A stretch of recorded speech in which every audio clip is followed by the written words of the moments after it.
I get asked from time to time how I keep going, now in this call for 38 years, one church. It just doesn't happen these days, and people are curious. How do I keep moving? The truth is, I recreate myself. I introduce a new program, I take a class, I look for a new area of ministry to explore within the life of the congregation. I set out a new planning system. We get into building projects. When that doesn't satisfy enough, I look outside of the church and become involved in the life of the community. My kids. I coach baseball, softball, basketball. I'm a staple at the gyms. I involve myself in the renewal of downtown once, twice, sometimes 3 times. I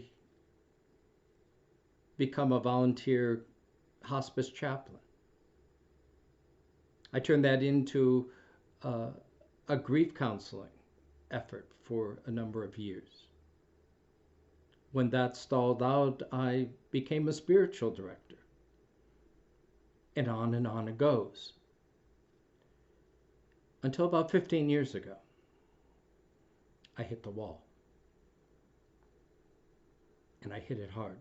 I never saw it coming. I was full steam ahead, improving myself year after year, becoming a better pastor, building a bigger church, having a greater impact on the community. It was all good stuff. And then the wall. Suddenly I found myself unable to recreate myself. I was stuck. And I fell into a deep and dark depression that I couldn't get myself out of. I didn't understand at the time, but I've learned since that one of the impacts of depression, or one of the causes of depression, is that sense that somehow we can't keep up. That the world around us continues to move, and we're constantly recreating and getting better and bigger and more effective. But the day comes when we can't do it fast enough, when life situations move in such a way that we feel that we've been left behind. And when that happens, we slide into depression. We've all experienced a certain level of that in the last year.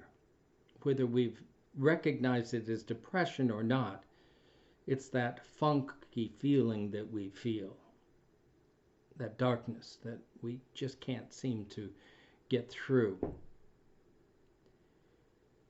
COVID threw us a big brick wall. Suddenly we were confronted with things that were so rapidly changing that we couldn't keep up. We couldn't keep up with the progression of the disease. We couldn't keep up with the information overload that we were getting. We couldn't keep up with the changes that we were having to make in our lives, from masks to social distancing to shutdowns to limited openings to shutdowns to openings. And then on top of it all, there was all that political and racial and economic tension that was flying around. And we became depressed, not only individually, but corporately. Our churches, our businesses,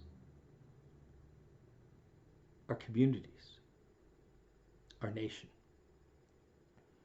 That depression settled in because the byword that was being thrown around these days was innovation, innovation.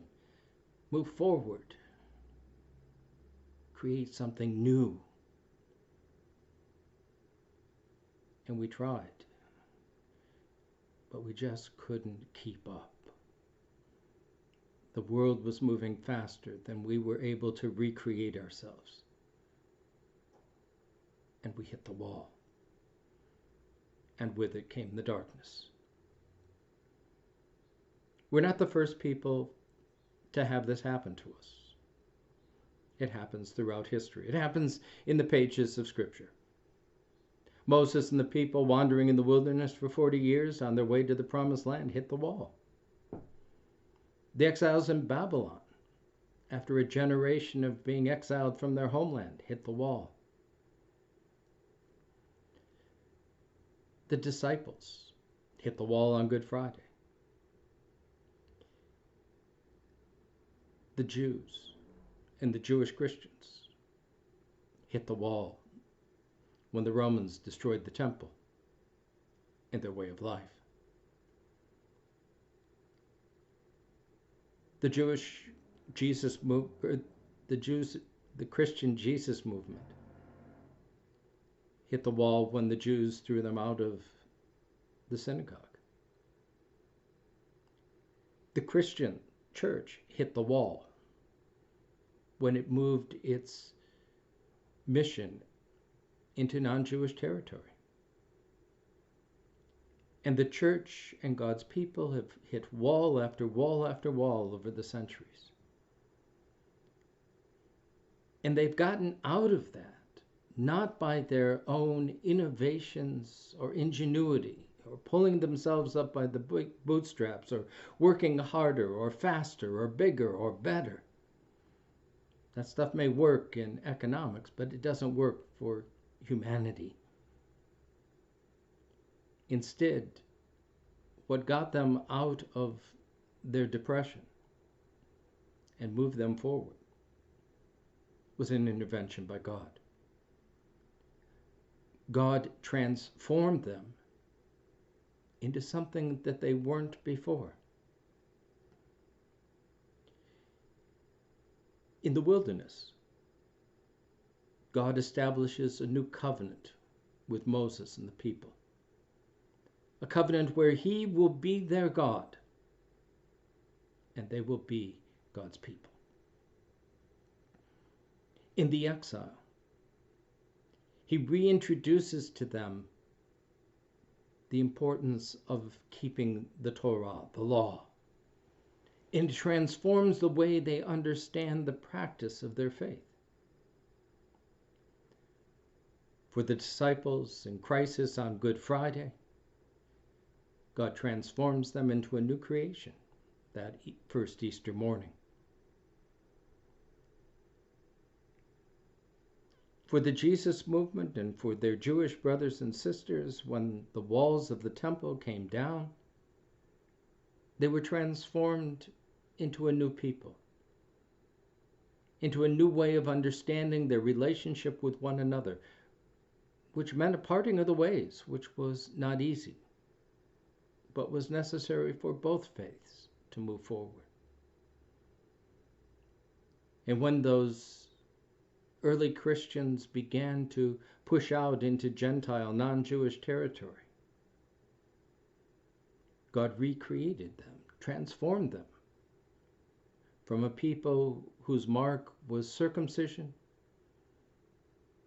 to a people who wore the cross and the Spirit through the waters of holy baptism. And God continues to transform the church even today.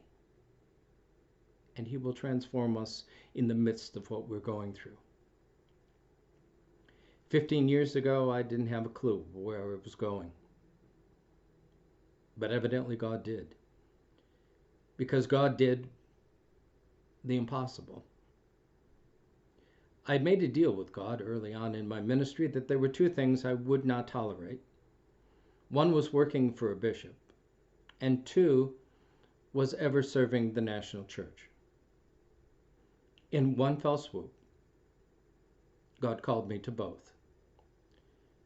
So that today, including my call to grace, I am called to be the assistant to the bishop and the director of evangelical mission in the Evangelical Lutheran Church in America. And that has transformed me. I'm doing things that I never dreamed I could or should do. And that dream of dreams that kept me going, that goal that I sought to reach of becoming the next bishop, well, it's immaterial these days.